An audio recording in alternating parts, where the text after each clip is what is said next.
The first cranial nerve we're going to test is going to be cranial nerve number 1, the olfactory nerve.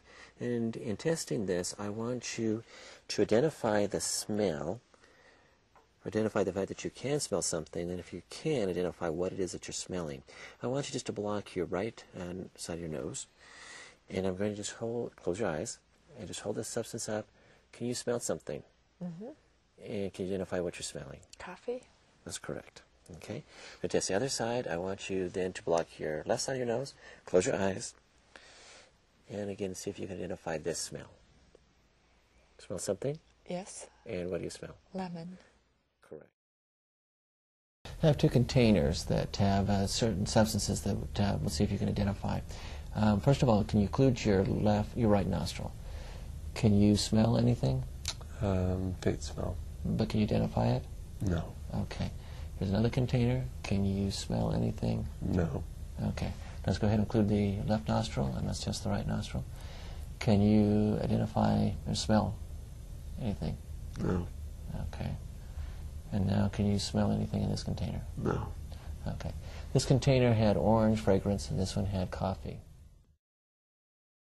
And looking at the second optic nerve, we're going to do 3 different tests. We're going to look for visual acuity. We're going to look at visual acuity. We're going to look at visual fields, and then we're going to actually directly visualize the nerve head, the optic nerve head, as we look back at the fundus. In doing the visual acuity, I want you to wear your reading glasses and hold this card over your right eye.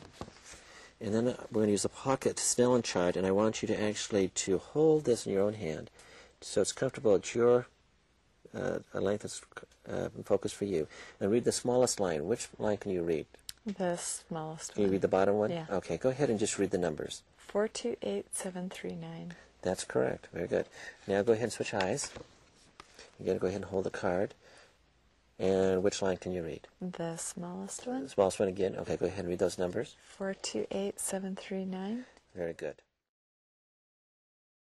I want you to read the smallest numbers that you can. Which line can you read the smallest? 6, 7, 4, 5. Okay. Can you read the smaller line?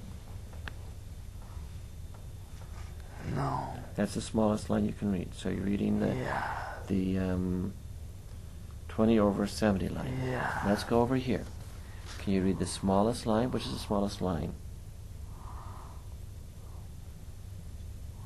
4, 2, 8, 3, 6, double, U, Okay. EM. Okay. So that, can you read the next smaller line? No. So I was reading at 20/40. Okay. Thank you. In looking for visual fields, I want you, we're first going to just do a very general screening test. I want you to look at my nose. Is there any symmetry or any aspect of my face that doesn't look the same on one side or the other? No. Okay. I'm going to hold my hands up. Can you see my hands on both sides? Yes. Do they look about the same? Yes. How about here? Yes. And how about up into here? Yes. Okay. We're going to test each eye individually, and there's several ways that we can screen as far as visual fields. I want you to go ahead and just hold the card over your right eye, and I'm going to hold up a grid, and I want you just to look at the center dot on that grid, and just tell me if there's any variation in the pattern. Does it all look the same or different? It's all the same. All the same. Very good. The next way we're going to screen, go ahead the same, hold it up, and we're going to continue to look at the left eye. I'm going to hold up one finger or 2 fingers, one side or the other side, or just count the number of fingers I hold up, okay? And again, watch my nose, and through the side of your eyes, look and see if you can identify a number of fingers being held up. 1, 1 and 1. Very good. 1, Very good.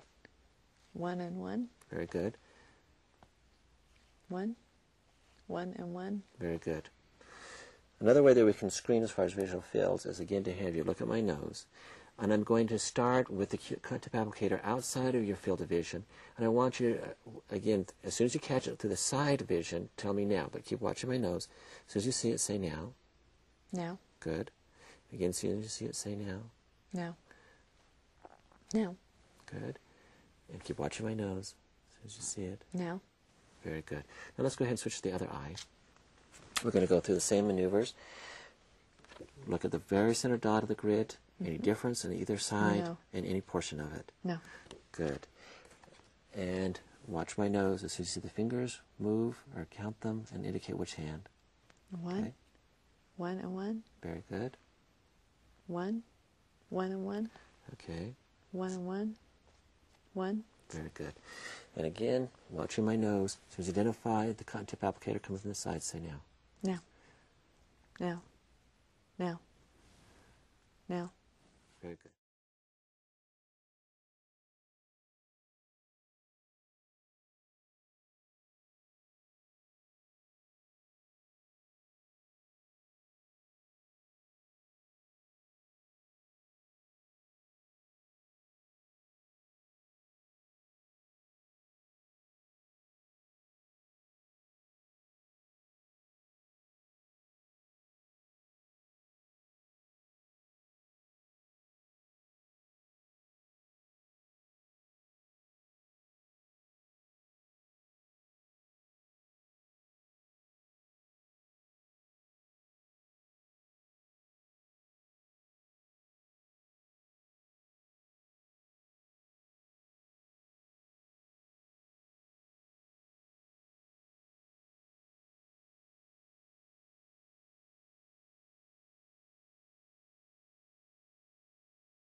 I'm going to look at the back of your eye, and I want you to look ahead, but then I want you to turn a little bit out and just look right there, and hold really still, and I'm going to look back and look at the optic nerve head and looking at the disc margin, looking at the vessels, comparing the veins to the arterioles, looking for venous pulsations, look at the background, and then come and looking at the fovea. Very good. I'm going to move to the left side.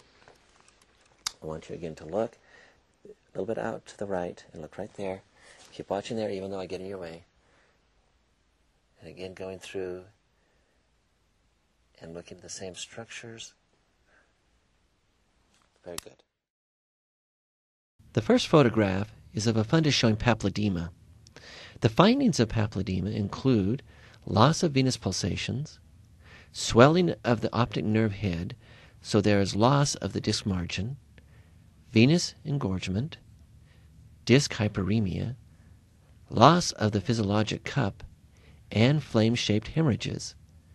This photograph shows all the signs except the hemorrhages. The second photograph shows optic atrophy, which is pallor of the optic disc resulting from damage to the optic nerve from pressure, ischemia, or demyelination.